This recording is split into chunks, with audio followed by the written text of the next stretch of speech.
నమస్తే BCN news తో మీ ముందున్నది ఆనంద్ రాజ్ కుమార్. ఈనాటి వార్తల్లోని ముఖ్యాంశాలు.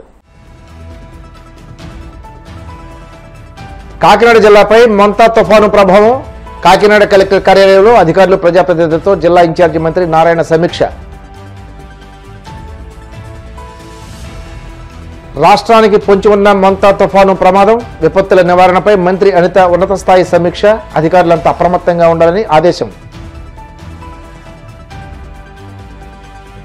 ఆదర్శ సమాజంలో ఉపాధ్యాయుల పాత్ర కీలకమన్న మంత్రి నిమ్మల రామనాయుడు.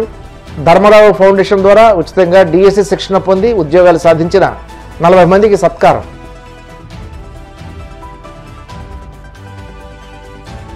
తిరుమల శ్రీవారిని దర్శించుకున్న మంత్రి నాదెండ్ల మనోహర్.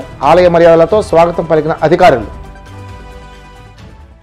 మొంతా తుఫాను ప్రభావం కాకినాడ జిల్లాలో అధికంగా ఉంటుందని వాతావరణ శాఖ హెచ్చరిక నేపథ్యంలో కాకినాడ కలెక్టరేట్ కార్యాలయంలో జిల్లా ప్రత్యేక అధికారి కృష్ణతేజ, కలెక్టర్ షణ్మోహన్, ఎస్పీ బిందు మాధవ్, ఇతర అధికారులు ప్రజాప్రతినిధులతో జిల్లా ఇన్ఛార్జి మంత్రి నారాయణ సమీక్ష సమావేశం నిర్వహించారు. రెవెన్యూ, పోలీసుల ఆధ్వర్యంలో కట్టుదిట్టమైన చర్యలు చేపట్టారు. తుఫాన్ ప్రభావం తీవ్రంగా ఉంటుందని, భారీ నష్టాలు సంభవించే ప్రమాదం ఉందన్న హెచ్చరికలతో అధికారులు కట్టుదిట్టమైన భద్రతా చర్యలు చేపడుతున్నారు. ఈ సమావేశంలో రాజ్యసభ ఎంపీ సానా సతీష్ బాబు, అమలాపురం కాకినాడ ఎంపీలు హరీష్ మాథూర్, తంగెళ్ల ఉదయ శ్రీనివాస్, రాష్ట్ర పౌర సరఫరాల సంస్థ చైర్మన్ తోట సుధీర్, డిసిసిబి చైర్మన్ తుమ్మల రామస్వామి, ఎమ్మెల్సీలు కర్రి పద్మశ్రీ, పేరాబత్తుల రాజశేఖరం, కాకినాడ పెద్దాపురం ఎమ్మెల్యేలు వనమాడి కొండబాబు, నిమ్మకాయల చినరాజప్ప అధికారులు పాల్గొన్నారు. అందరికీ నమస్కారాలండి. అందరికీ తెలిసింది ఏదైతే ఈ సైక్లోన్ యాక్చువల్గా 28 నైట్ కానీ లేదా 29 ఎర్లీ మార్నింగ్ కానీ అది తీరాన్ని దాటొచ్చని, అది కాకినాడ ఈ పరిసర ప్రాంతాల్లో దాటేదానికి అవకాశాలు ఎక్కువ ఉన్నాయనేది ఈరోజు ఫోర్కాస్ట్, ఈరోజు వరకు ఉన్న ఫోర్కాస్ట్. దాని మీద ముఖ్యమంత్రి గారు ఇంతవరకు అనేక దఫాలుగా అటు అధికారులతోనూ ప్రజాప్రతినిధులతోనూ వీడియో కాన్ఫరెన్సు, టెలికాన్ఫరెన్స్లో మాట్లాడటం, అనేక ఇన్స్ట్రక్షన్స్ ఇచ్చారు. దుబాయ్కి పోయినా దుబాయ్ నుంచి కూడా యాక్చువల్గా కాన్ఫరెన్స్ తీసుకొని మా అందరికీ యాక్చువల్గా ఇన్స్ట్రక్షన్ జరిగింది. దాని మీద జిల్లా కలెక్టర్లు, అక్కడ ఉన్న ప్రజాప్రతినిధులతో, ఎంపీలతోనూ ఎమ్మెల్యేలతోనూ మిగతా ప్రజాప్రతినిధులతో కూడా యాక్చువల్గా వాళ్ళు ఇంటరాక్షన్ కావడం జరిగింది. అధికారులందరికీ యాక్చువల్గా ఇన్స్ట్రక్షన్స్ ఇచ్చారు. కాకినాడ ఇన్ఛార్జి మంత్రిగా ఈరోజు నేను ఇక్కడికి రావటం, దీని రివ్యూతో మళ్ళీ అధికారులతోనూ ప్రజాప్రతినిధులతో మళ్ళీ చాలా డీటెయిల్గా డిస్కస్ చేశాను. ఒక్కటే ముఖ్యమంత్రి గారి ఇచ్చిన ఇన్స్ట్రక్షన్, ఒక్కటంటే ఒక్కటి కూడా ప్రాణ నష్టం జరగకూడదు. ఏదైనా ఆస్తిపాస్తి నష్టాలుంటే మినిమైజ్ కావాలి. ఈ రెండింటిని దృష్టిలో పెట్టుకొని అందరినీ వర్క్ చేయమని చెప్పటం.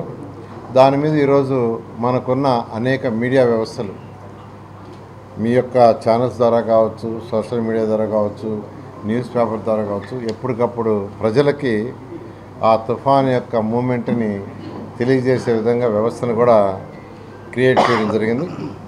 అదేవిధంగా పాఠశాల భవనాలు, కమ్యూనిటీ హాళ్ళు, ప్రభుత్వ వసతి గృహాలు అవన్నీ కూడా తాత్కాలిక పునరావాస కేంద్రాలకు ఏర్పాటు చేశారు. దాంట్లో త్రాగునీరు, ఆహారం, విద్యుత్తు, వైద్యం, మొబైల్ ఛార్జింగ్ కూడా ఏర్పాట్లు చేయడం జరిగింది. ఆ విధంగా అధికారులు ఆ విషయంలో జాగ్రత్త తీసుకుని ఇప్పటికే ఎక్కడైతే ఇబ్బంది జరుగుతుందో ఆ ఏరియాలన్నింటినీ కలెక్టర్ గారు మొత్తం ఏర్పాటు చేశారు. ఇది కాకుండా 50 మంది ఎస్డిఆర్ఎఫ్ స్టాఫ్, 30 మంది ఎన్డీఆర్ఎఫ్ స్టాఫ్ కూడా యాక్చువల్గా ఈ ప్లేస్కి వచ్చి రెడీగా ఉండారు. ఇది కాకుండా 40 బోట్స్, 100 మంది సిబ్బంది, 140 మంది గజీతగాళ్ళని కూడా కలెక్టర్ గారు యాక్చువల్గా ఇక్కడ ఏర్పాటు చేశారు. ఇది కాకుండా ఈ యొక్క తుఫాను వచ్చినప్పుడు కొన్ని వెహికల్స్ అవసరం ఉంటుంది. దానికి గాను ఈరోజు లారీలు, టిప్పర్లు, క్రెయిన్స్, జేసీబీలు, ట్రాక్టర్లు, అదేవిధంగా జనరేటర్సు, టార్చ్ లైట్స్ వీటన్నిటి కూడా ఏర్పాటు చేశారు. 142 మంది గర్భిణీ స్త్రీలు ఎవరైతే ఉండారో వాళ్ళని ఆ ప్లేస్ నుంచి షిఫ్ట్ చేశారు. ఏదన్నా వర్షాలు ఎక్కువ అయ్యి ఇబ్బంది అయితే ఇబ్బంది పడకుండా యాక్చువల్గా 142 మందిని ఆల్రెడీ షిఫ్ట్ చేశారు. 23 అంబులెన్సులు 108, అదేవిధంగా 35 104 వాహనాలు రెడీ చేశారు. మొబైల్ వైద్య సిబ్బందిని కూడా రెడీ చేశారు. అదేవిధంగా 7 రోజులకి సరిపడా అంటే ఒక 7 రోజులు సరిపడా యాక్చువల్గా వైద్యానికి సంబంధించిన మెడిసిన్స్ కూడా మెడికల్ డిపార్ట్మెంట్ యాక్చువల్గా రెడీ చేసింది. అదేవిధంగా గర్భిణీ స్త్రీలకు, శిశువులకు, చిన్న చిన్న పిల్లలకి పౌష్టికాహారం ఇబ్బంది లేకుండా ఏర్పాటు చేశారు. ఆంధ్రప్రదేశ్ రాష్ట్రానికి మొంతా తుఫాను ప్రమాదం పొంచి ఉన్న నేపథ్యంలో రాష్ట్ర ప్రభుత్వం అప్రమత్తమైంది. తుఫాను సన్నద్ధతపై రాష్ట్ర హోం విపత్తుల నిర్వహణ శాఖ మంత్రి అనిత ఉన్నతాధికారులతో సమీక్ష సమావేశం నిర్వహించి విపత్తుల నిర్వహణ సంస్థ కార్యాలయంలో జరిగిన ఈ సమావేశంలో special CS Sai Prasad, police, NDRF ఉన్నతాధికారులు, వివిధ శాఖల ప్రతినిధులు పాల్గొన్నారు. ఈ సందర్భంగా విపత్తుల నిర్వహణ సంస్థ ఎండీ ప్రఖర్ జైన్ మొంతా తుఫాను గమనం, తీవ్రత, దానివల్ల ప్రభావితమయ్యే జిల్లాల వివరాలు పవర్ పాయింట్ ప్రెజెంటేషన్ ద్వారా వివరించారు. తుఫాను ప్రభావం తీవ్రంగా ఉండే అవకాశం ఉన్నందున అన్ని శాఖల అధికారులు సమన్వయంతో పనిచేస్తూ సిద్ధంగా ఉండాలని మంత్రి అనిత ఆదేశించారు. అబ్జర్వ్ చేసుకుంటే ఇది maximum 28th midnight most probably Kakinada దగ్గర ఇది హిట్ ఇచ్చే పరిస్థితి ఉంది. అంటే 28th మార్నింగ్ ఇది తీవ్ర తుఫాన్ కింద మారిపోతుంది. సో 27th నుంచి కూడా కొంచెం ఎక్కువగా రైన్స్ మాక్సిమం పడడానికి ఆస్కారం ఉంది. ఓవరాల్ గా స్టేట్ మొత్తం కూడా రైన్స్ ఉంటాయి. ఎస్పెషల్లీ కోస్టల్ డిస్ట్రిక్ట్స్ ఏదైతే ఉన్నాయో కోస్టల్ డిస్ట్రిక్ట్స్ అన్నింటిలోని కూడా దీని ఎఫెక్ట్ చాలా ఎక్కువగా ఉంటుంది. కాబట్టి ఇది ఇంచుమించుగా ఒక 100 kmph అంటే గాలి అంటే విండ్ కూడా ఇంచుమించుగా 100 kmph తో రావడం జరుగుతుందండి. కాబట్టి దీన్ని కొంచెం తీవ్రంగానే పరిగణించి దీన్ని కొంచెం సీరియస్ గానే తీసుకొని స్టేట్ గవర్నమెంట్ ఆల్ ఎస్ఓటీస్ కి కూడా ఇన్స్ట్రక్షన్స్ కూడా ఇవ్వడం జరిగింది. అన్ని డిపార్ట్మెంట్స్ మేము ఇలా చేసాం అలా చేసామని చెప్పడం కాకుండా 4 రోజుల ముందు నుంచి కూడా పాస్ట్ ఎక్స్పీరియన్సెస్ ఏదైతే ఉన్నాయో అంటే ఇంచుమించుగా ఒక 100 km/h విండ్ వచ్చిన పొజిషన్స్లోని సైక్లోన్స్ మన స్టేట్లో హిట్ ఇచ్చినప్పుడు ఏ పారామీటర్స్లో ఎక్కువ డ్యామేజ్ జరిగింది, ఏ ఏరియాస్లో ఎక్కువ డ్యామేజ్ జరిగింది అంటే అంత కీన్ అబ్జర్వ్ చేసుకొని అప్పుడు సిచ్యువేషన్ని కూడా బేస్ చేసుకొని ప్రిపేర్డ్నెస్ అనేది తీసుకోవడం జరిగిందండి. అంటే ఓవరాల్గా చూసుకుంటే లాస్ట్ మనకి హుదూద్ టైంలో 185 kmph నుంచి 200 kmph వరకు మనకి విండ్ పొజిషన్ ఉండేది. ఈ రోజు మనం చూసుకుంటే 100 kmph వరకు ఉంది. లాస్ట్ 2023లో జరిగిన ఒక సైక్లోన్ ఒకటి ఉంది, దాంట్లో మాత్రమే మనకి ఇంచుమించుగా 120-100 kmph విండ్ మనకు వచ్చింది. సో ఇప్పుడు అవన్నీ కూడా బ్యారేజ్ వేసుకొని వాటన్నిటినీ కూడా ఒక కేస్ స్టడీస్ కింద తీసుకొని ఫర్దర్గా ఎటువంటి ఇబ్బందులు రాకుండా చూసుకునే బాధ్యత గవర్నమెంట్, స్టేట్ గవర్నమెంట్ చాలా సీరియస్గా తీసుకున్నారు. దీనిలో భాగంగానే ఇప్పుడు మనకి తుఫాన్కి రావటానికి ముందు తీసుకోవాల్సిన ప్రిపేర్డ్నెస్ ఒకటైతే కొన్ని డిపార్ట్మెంట్స్ ఉంటే, తుఫాన్ వచ్చిన తర్వాత అలర్ట్ అవ్వాల్సిన డిపార్ట్మెంట్స్ ఇంకొన్ని ఉంటాయి.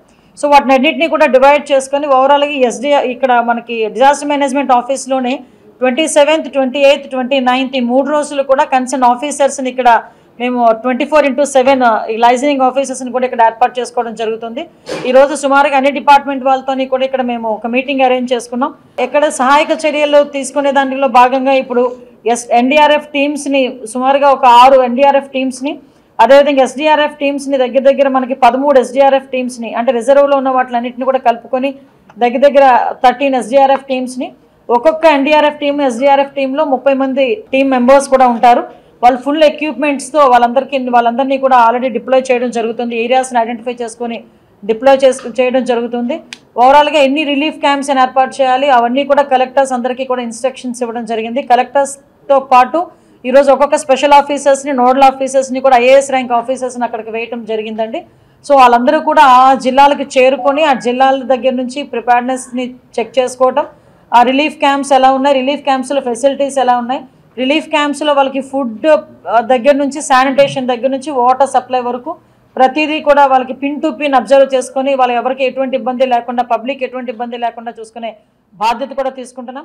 ఆదర్శ సమాజంలో ఉపాధ్యాయుల పాత్ర కీలకమని మంత్రి నిమ్మల రామానాయుడు అన్నారు. పశ్చిమ గోదావరి జిల్లా పాలకొల్లు నియోజకవర్గ స్థాయిలో ధర్మారావు ఫౌండేషన్ ద్వారా ఉచితంగా డిఎస్సి శిక్షణ పొంది ఉపాధ్యాయ ఉద్యోగాలు సాధించిన 40 మందిని అవనిగడ్డ ప్రగతి కోచింగ్ సెంటర్ నిర్వాహకులు పూర్ణచంద్రరావును మంత్రి నిమ్మల ఘనంగా సత్కరించారు.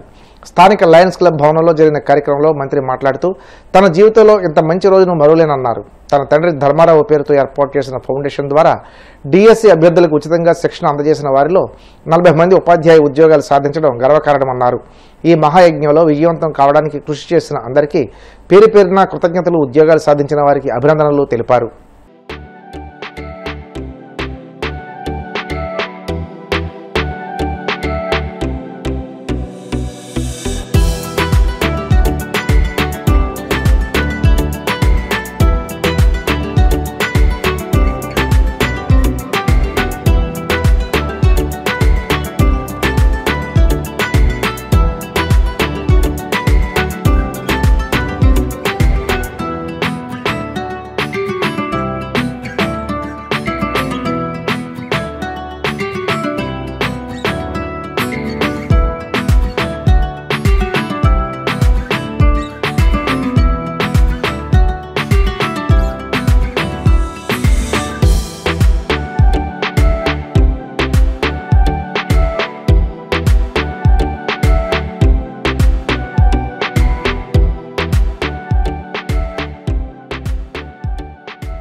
కోచింగ్ ఇచ్చినా, ఎంత ఫ్యాకల్టీని ఏర్పాటు చేసినా, ఎంత మెటీరియల్ ఇచ్చినా మరి ఆ సక్సెస్ అవ్వాలనంటే ఎవరు కారకులు కావాలి?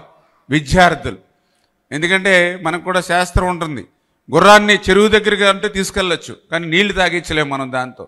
అంచేత ఇన్ని ఏర్పాట్లు చేసినా ఆ ఉద్యోగాలు సంపాదించాలని అంటే ఆ యొక్క కృషి, పట్టుదల, దీక్ష ఉండాలి. అవన్నీ ఉన్నటువంటి మా కోచింగ్లో ఉన్నటువంటి విద్యార్థులకు కూడా వారికి కూడా హృదయపూర్వకమైనటువంటి ధన్యవాదాలు కూడా ఈ సందర్భంగా తెలియజేసుకుంటూ ఉన్నా. అంటే ఇట్లా ప్రతి విషయంలోనూ ఇక్కడ నేను ఏర్పాటు చేసిన నా ఫౌండేషన్ స్టాఫ్, మీ స్టూడెంట్స్, అంటే ఇట్లా మీరందరూ సహకరించారు కాబట్టి ఈ రిజల్ట్ వచ్చింది.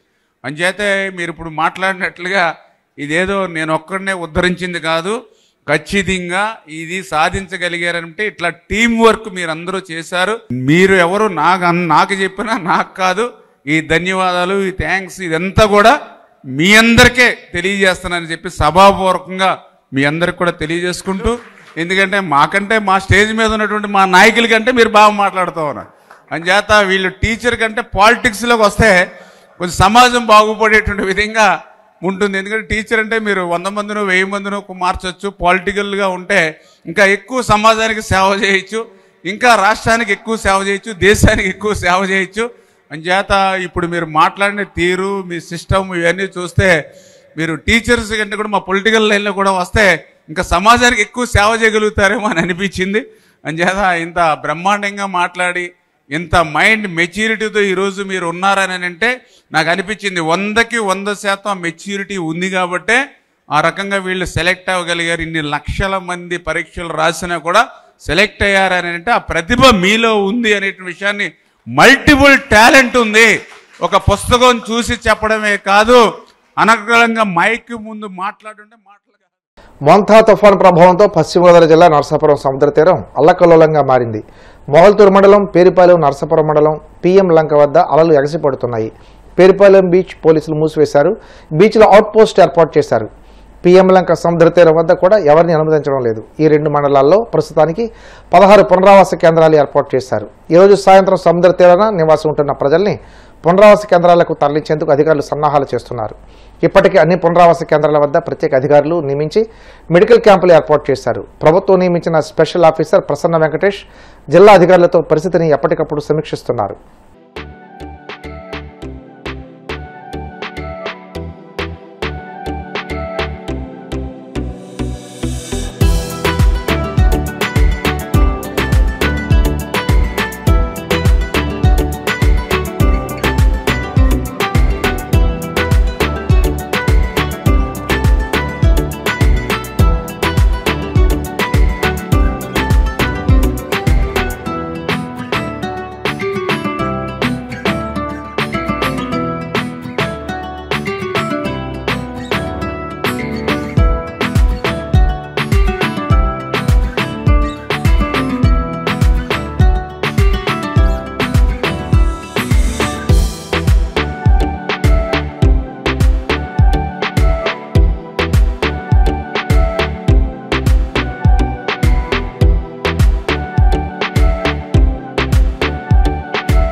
ఇప్పుడు కాసేపు ప్రకటనలు.